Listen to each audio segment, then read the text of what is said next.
What? Most of them, what I mean, why you have people are good fathers. That's the way why you have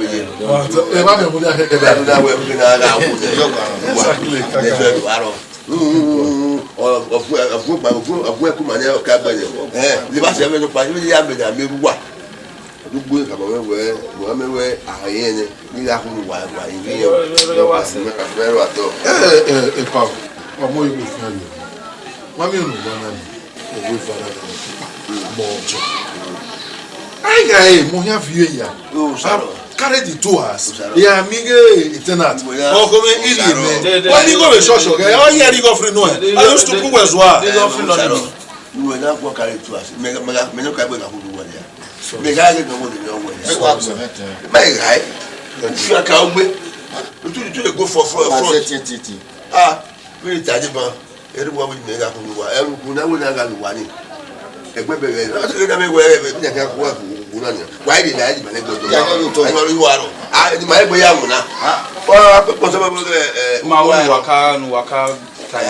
So we are what I'm talking is that the same of the properties at the why when you wear a yima. You ask you about Ogun or I will tell you, Sharo. We were Amurai. Exactly, my house. This is my property. There's no clarity. Exactly. Nobody can drag it with you at all. Every everything will drag it. No clarity. That is that. No problem.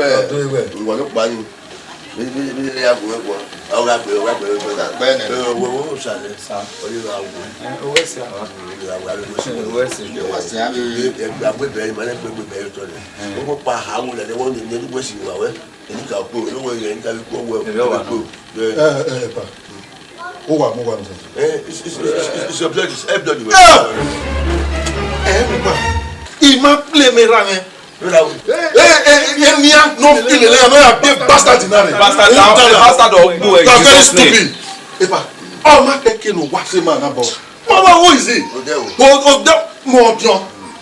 Claim the whole house. If you never know your home, who is it that want to own the house?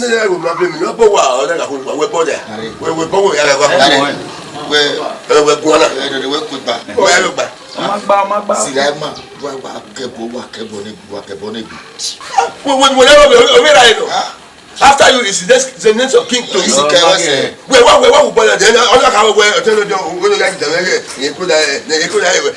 then you do work in Muda. That's all. Uwadiae. Muda for that matter.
Oh, tell me no that. When a jogger fire go burn your nyash. Where? Oh, Okurum. Tell me. Oh, Dano. You all go with banner. You and I again. Fire no wow. Very near. Now fire not go burn your nyash. No, yari go no go. But I only married my husband. Hey, boy, what two more? Why the Vega? Why the Vega?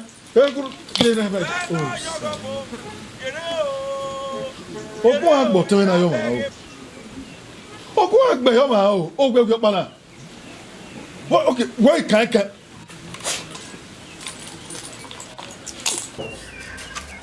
Where no yogobo, yere o, isabege we.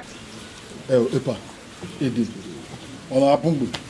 Ya kama we na nuza mumu, eda nuza pike. Edi pa egwe o, ide o. Afeke nujo. Lare.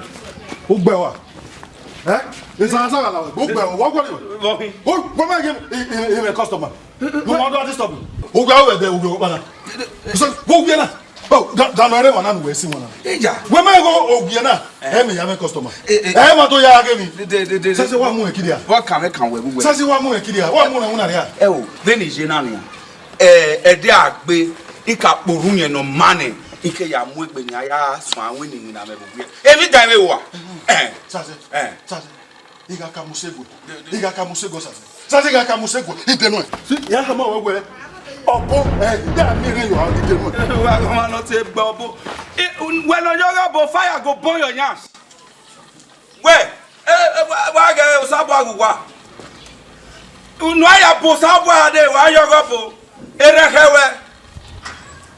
Yes, fire na go burn your yams. Age. Go ahead. Go dem nothing. E do hama we. Obi obo sabo we. Do go no ni. Ya ma do jo boy wa hama we. Oh, my day be like church. A church me. Am I to a me man? A minister. I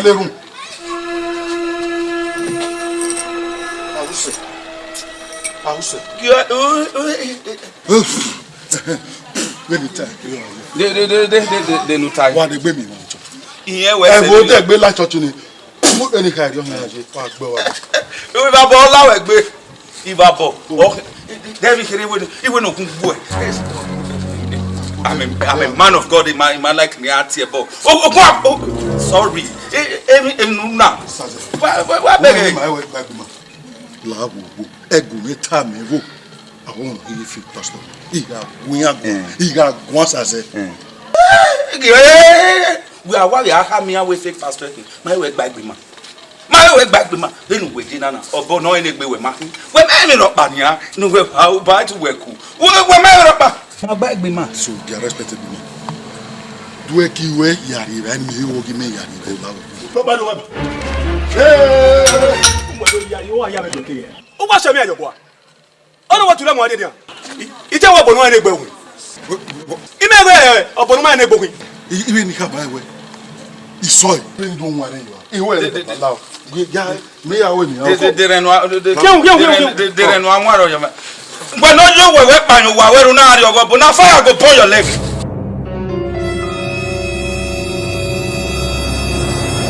I bind you in the name of Jesus. Even no even na kokona. I bind you. Scatter. I bind and proof lies now in the name of Jesus. Amen. Scatter. Amen. In Jesus' name. Amen. And when I bind and I destroy. Amen. I destroy. Amen. I destroy. When I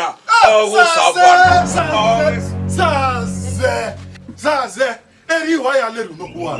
Eri waya leru mama be church saze uda no gbabe. Ugwa no ko. Egbe waka we mi. One me gbe a man of dog. A man of God leru no eh. Oh, saze. Oh. Mama ni magba wu. Dem ni magba wu. Dem magba je. Ibu ade no ne room. Eru ona me. Dem nu gba do ma. Administration as well. Who come up boy? Ugwa no ko come up boy. Mo mi o teme na. O teme wa no. Ashawo. Ege man of God. Man of dog. Man of dog. He got gbekita logun e. Un dana ri o se. Un dana ri ekita se. No tear man of dog. The man on bang. The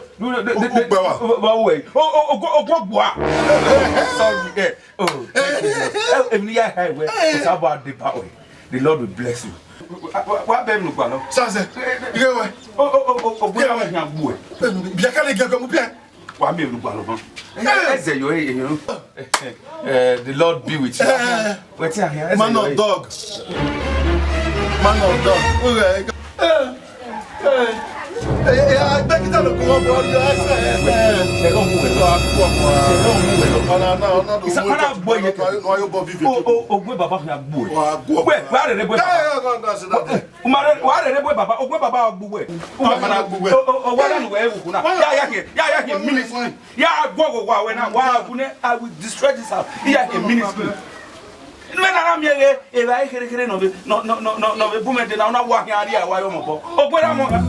sorry. Oh, in the name of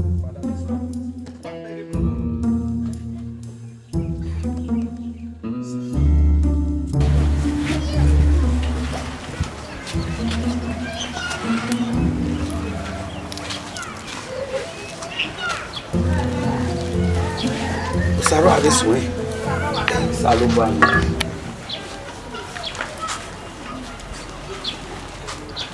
A great meal will be an hour, young guys there about 1 year. They know how many of so Almighty film you when I even know back me water or tell me whether the Kitana.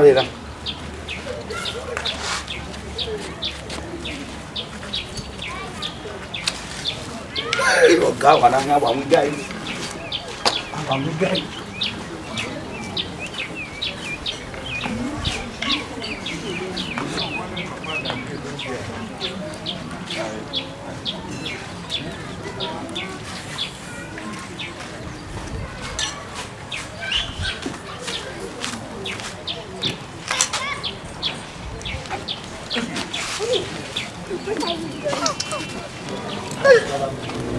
Sasa wa Emilio mo e ti re o we do abian e Mario uru guy ere ati bugbe we na we ni dire ibu we you bobo abu ya de guy na oh we la o fin kere meni wa we guy na for la ga ogbu unu we down ogun ogbu we gba re ogun ogbu Holy Ghost fire we ve me wo na je na oro be boss abo be no wan owe bi emi no Caesar give to Caesar what belong to Caesar emi bi o sa abo be di ni go Caesar be di an fun Caesar le ne di an je na we bi o sa abo no ori me mami no na iri no waro pa o waro pa me ko mo na pa kekan hin ari oyi la fin mo gbe wa no na de ge ma na na fun wa o za sa Allah o gbe wa wo wa gun oni na ogele fi ame emi owo nana age ogun baba hia gbuwe le nana me we ti we mi odun ni oto nu hia we gbe ore 1 day 7 days oto oni egbe no sunu ege Egypt em no sunu da hia we ni egbe we oni hia sunu da we age ogun baba hia gbuwe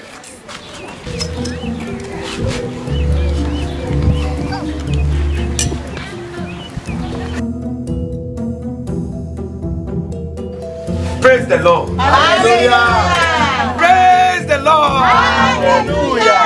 I mean no south by setting up no wa man. No that why name na take faith. Pastor we no dey bibie. Yi ware imina sabana ware. Owo pona ye oni jove na. Ina we baba. Ina wo pona agbenwe owe oni egbowo. Owe ya age enje Gabriel. No dogun we loy. Me wa yore we na. Abe nene no say. No sabe je Gabriel wa gere. Pastor. Igo ni mi ati alo yo no na wa hia ti ari me your free. Sabana wa do we me na we wana. Praise the Lord. Hallelujah. Igo saba ya we mi. Saba we se we gbo e o. Oni ya ti we God walk in a miraculous way. Hallelujah. Praise the Lord. Pastor. Tawe no ma so du kwate wa sin ya wa mo. Ido saba wa tai we ni ya jo e na. Ona ka ma owo yin owo ahia ladia. Owe wa we ri na me pastor gbe coat nu kajani ya suit mo jo me na saba ka ma me temperature here ma we na owo tun gbe na we ni aje hallelujah imana ma gusa edegbe ma gusa ba gwa ma me no sunu I talk to God morning afternoon night my was about my total dining my body right praise the Lord amazing yeah. Why am not a Chronicle chapter 14 verse 14? Wamawe paragraph 3 4. Oh, wamawe. Oh, that I very well. Away a maniji. owe wa jinyeji owa me ni eti unwe e ba ni oje e mo tayo ne benata no o itane ona we ehiro pa ni mariri agwalo we ha we ni ma hallelujah o samba we ta severio o we go gu praise the Lord hallelujah praise the Lord hallelujah o wa mi boya fi go ni me wa ri ladia hallelujah hallelujah praise the Lord hallelujah me mo bogba ti e bible video gbe here ni etinti na wa ta here because I'm a make pastor we make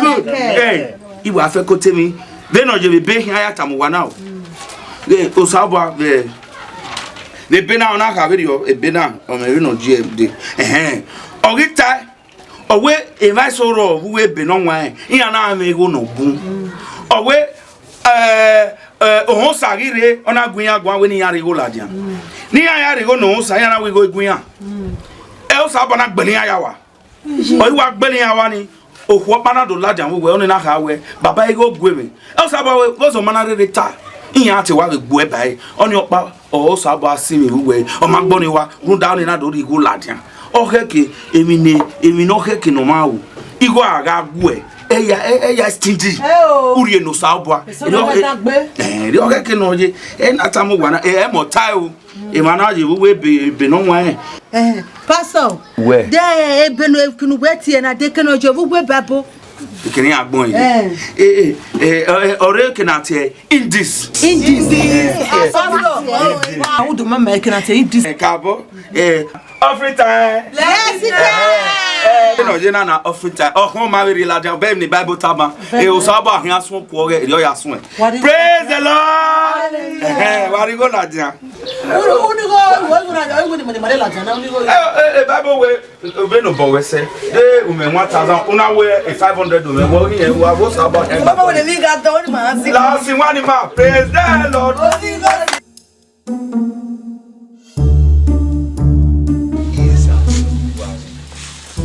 Go.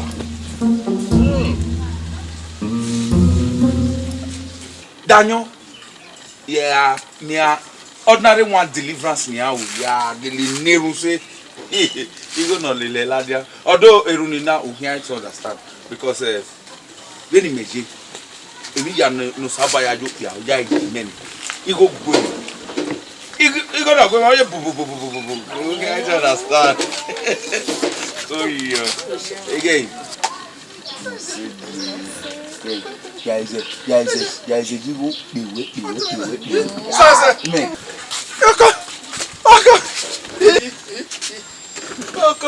Okay. Ozo. Sasa. Gwele ni dia.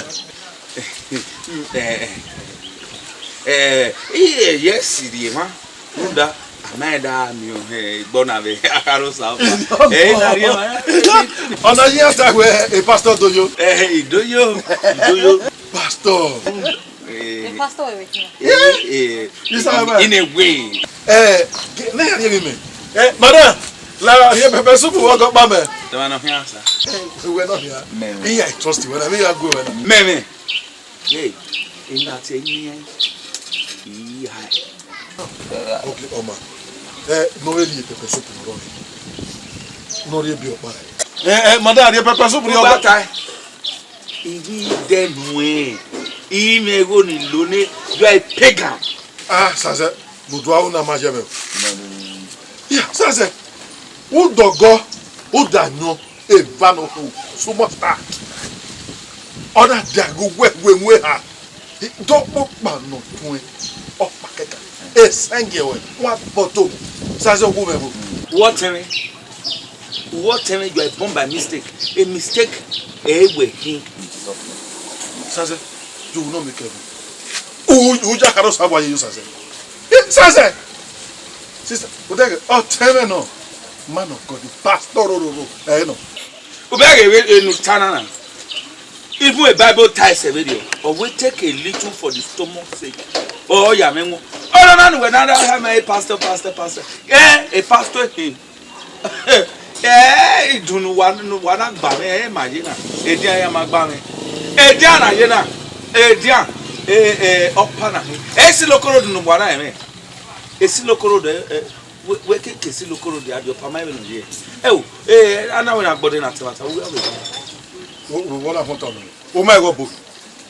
We my go book him alele ya here. Sister. Ga wa over. O book here pastor. O twema ye pastor mo book. Ye pastor. Away darkness and light cannot go together. Zale very very nyome. We are going no dig one dey you. Go are David I want Jesus.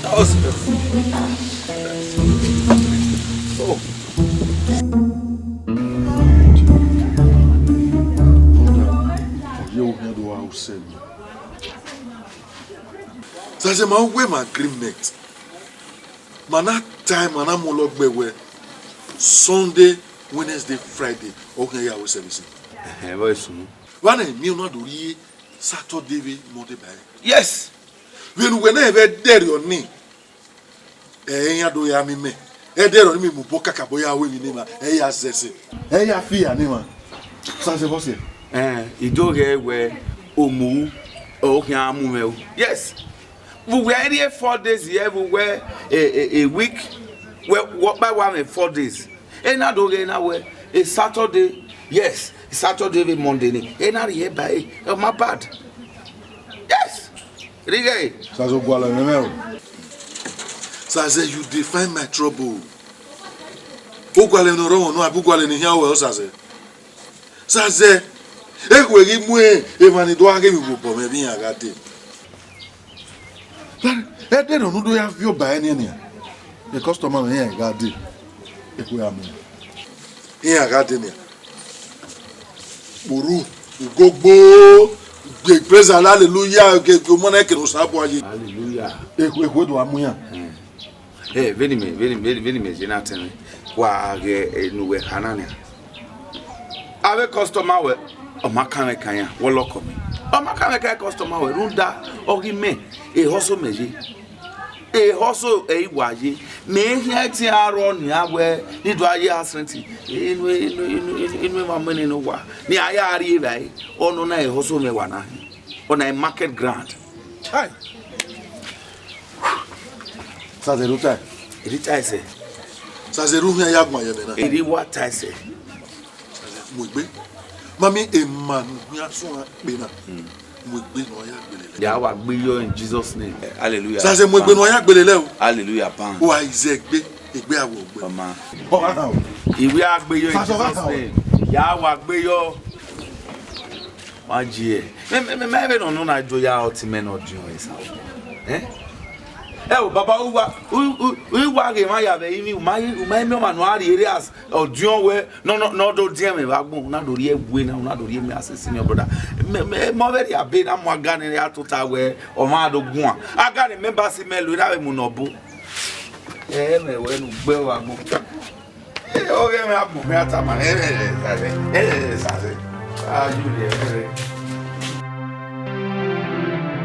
When I did the church me what divie. Dana one the customer. Church me what divie. The house of God no hekene ni maje.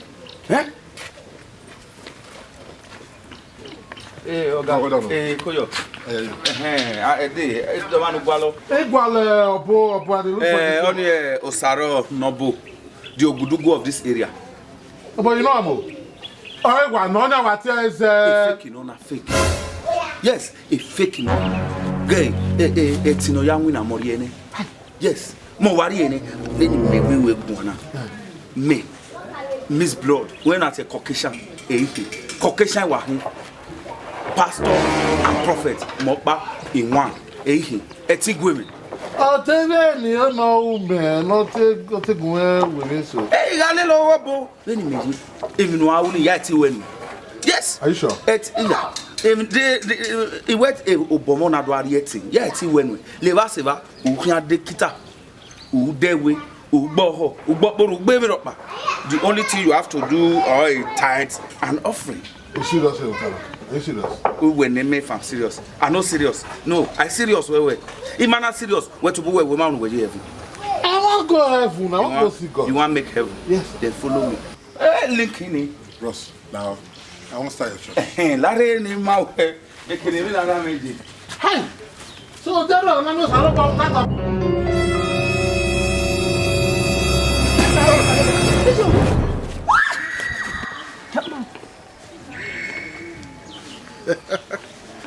Good.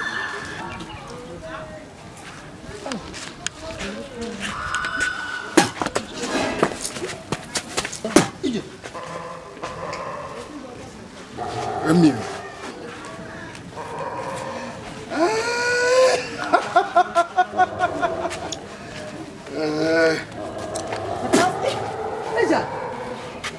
Landlord, you don't you vessel. You vessel landlord. You make me make mu dia Ivbi don't know what that way church you want mu dia ji.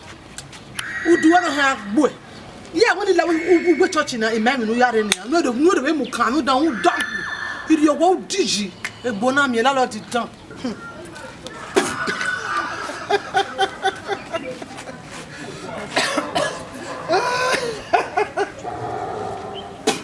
Saro. Saro. Saro. Pogbo where? Saro, na ne Sunday. O hama mo o ri magbe ko we. We no do mu dia Odawe church me. O Saro ogun wa. No, sorry. God forgive me. I return my cause to devil. Now ogun na go kill you. Odawe church over to you. Yes. Saze.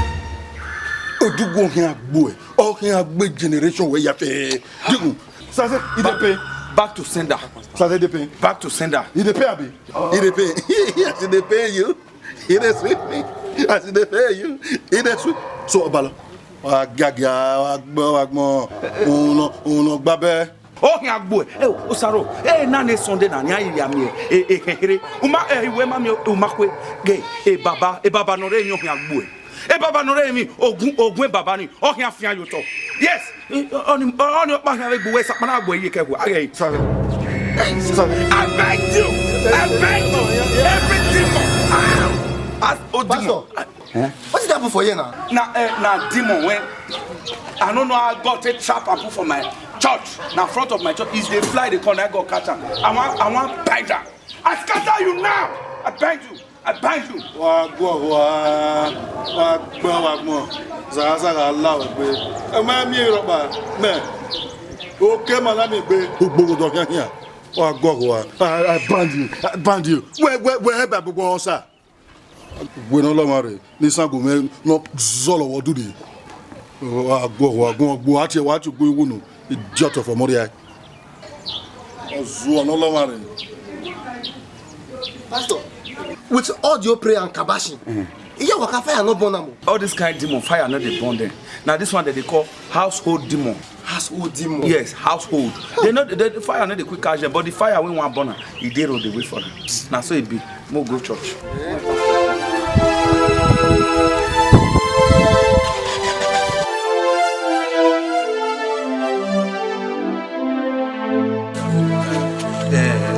Baba Rudoni na worry. Osaro get up for me.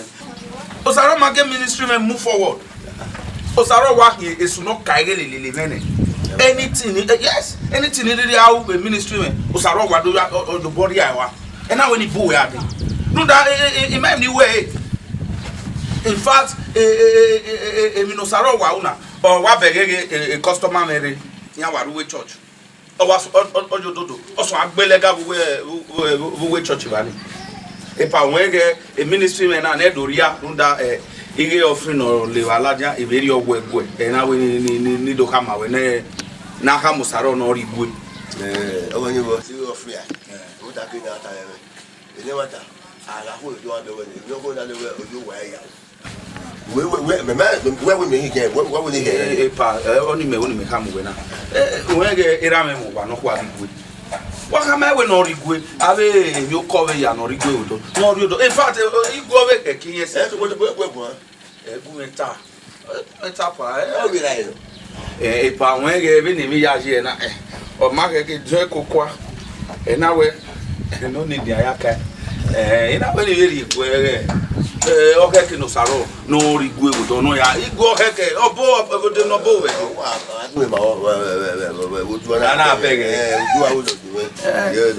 What I know. What type of one I wear? Osarobo. When are you going? I don't want to die. A book again. I said, he go help on them. The men of wolves are also. We ask the other on our program now that Oma only did they move forward. No, sorry, yeah, take away Osaba bless. return cost to devil. I return my cost to devil. No, where I go. Yeah, what we use are also.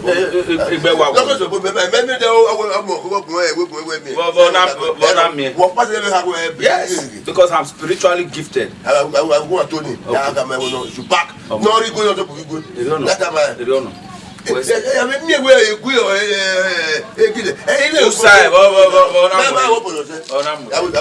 will tell him to leave that before. We are never going to walk in it. We pray for one young way, or Tony, or who are talking on you. My deliverance, Edward, oh, bear. I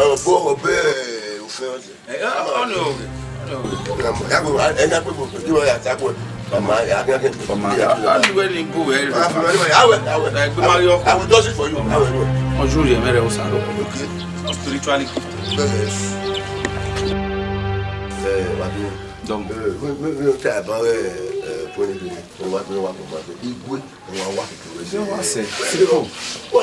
better for you. That's better for your life for you. Yes, settled.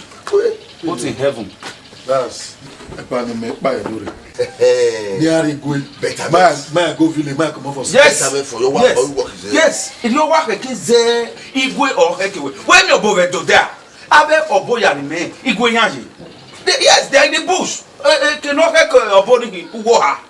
The road out here, Ave and Wahia, Wale with me, who are the war, how you mean. That's better for you. That's simple. Settled in heaven. Can you where I will put red one, on your bill from a senior book, open better everywhere. You know, there was a way I'm good. We are so good. All cook for you. But I can't put a big people, a barlow, a poo. Papa, what would I go as a who are mero? Simple. What about where I don't want you? But they are be worry if a home who don't go to Ariga, no home or else. So we know what I go to you. Only for one part of your second part, what only one must. The better man for you to. Oh, I will turn you. I will never get all charges. I can't buy one baby. I will my baby. I will your friend. I don't know what. I didn't know what's we are going to I'm a city boy. You don't worry. Epa, ewa degewa we uye brabi ne. What do you do? What am brabi we ne? The Bible No, see, so what am I? Tell me what you brabi. Me no brabi. Oh, ona ogbe, ogbo. Usaro, we are going to what you brabi could me, you could me. Where you me? Me no cabe. Don't say so. E mata. Joma. O teme dojige church oge ya brabi we. We go where to do me. No.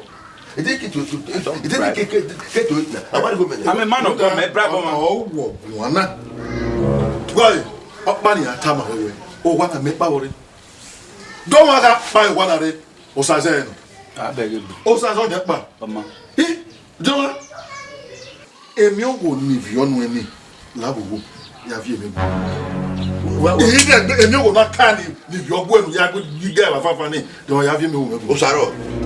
Obuzo owo ewe no kan if your gwenedia pa maja you o ya me go ya me fio gwe ya me gwe me maro e ni kwa he does have fun en me la ko igbo kan na ato e mala ke o no no ene ma ni ono wa o ka o kiki no mi wo ni mi bo o de gbe mi me wo na ka o bo mi wo yi afu e mo na e wa ti wa gbe elede no mi la mi ami elede ni joma o ni no obo ayaru ai ina be wa gbe iwa ma obo ima wo la dia ikun e mo ko iwe ro pa so bo saro de gbe emi wa ta ba o de me gbe ni agbegbo ni ati joke na saro wa mu ku e pa don no ni joke e pa don no ni no ono na him na joke dia no na we can do tell you e pa be no wajiri since e odon gbe igo me no ni ri no uri me we gbe e dey wa so ri me we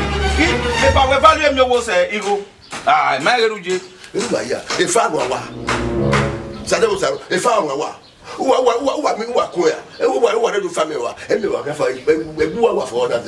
In fact, anyone who was for me, that you will make you do what? Do where you go, you look where the bar me, they will come. Is that a brand? No, where me? Is that a brand? Why don't you have me? Okay, why will you? What you made you are? I will use people. You people cannot use me like that. Am I a fool of Ogbomo? I know myself now. If I don't know,